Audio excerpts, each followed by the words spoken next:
BJP প্রার্থীর প্রচার গাড়িতে তৃণমূল প্রার্থীর দুষ্কৃতির বিরুদ্ধে হামলার অভিযোগ। ভোট প্রচারের শেষ লগ্নে এসে মালদহের হাবিবপুর বিধানসভার বিজেপি প্রার্থী জুয়েল মুর্মুর সমর্থনে প্রচার গাড়িতে হামলার অভিযোগ তৃণমূলের দুষ্কৃতীদের বিরুদ্ধে। টোটোতে ব্যানার লাগিয়ে হাবিবপুর বিধানসভা কেন্দ্রের মদনাবতী গ্রাম পঞ্চায়েতের শায়েস্তাবাদ গ্রামে বিজেপির তরফ থেকে প্রচার করা হচ্ছিল।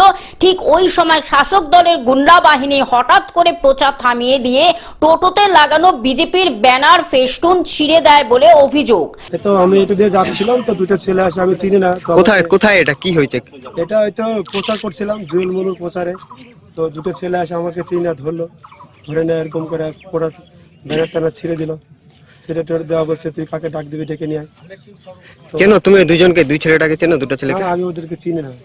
পাশাপাশি টোটো চালককে ধরে বেধড়ক মারধর করে। এদিকে আক্রান্ত টোটো চালককে ঘটনাস্থল থেকে উদ্ধার করে হাসপাতালে নিয়ে যাওয়া হয়।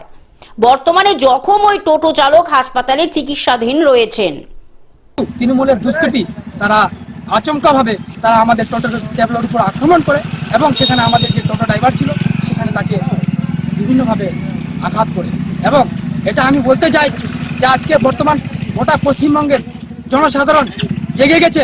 তারা জানে যে এবার তৃণমূলের নিঘাত বিসর্জন, তাই তৃণমূলের পায়ের তলার মাটি সরে গেছে, তার জন্য আজকে তৃণমূলের গুন্ডারা এইসব কাজগুলো করছে। মালদা থেকে অভিষেক দাসের রিপোর্ট, গ্লোব নিউজ। এখন থেকে গ্লোব টিভি দেখুন আপনার স্মার্টফোনেও। গুগল প্লে স্টোর অথবা অ্যাপল স্টোর থেকে ডাউনলোড করুন গ্লোব টিভি লাইভ অ্যাপ। এছাড়া জিও টিভি অ্যাপ থেকে দেখুন গ্লোব টিভি লাইভ।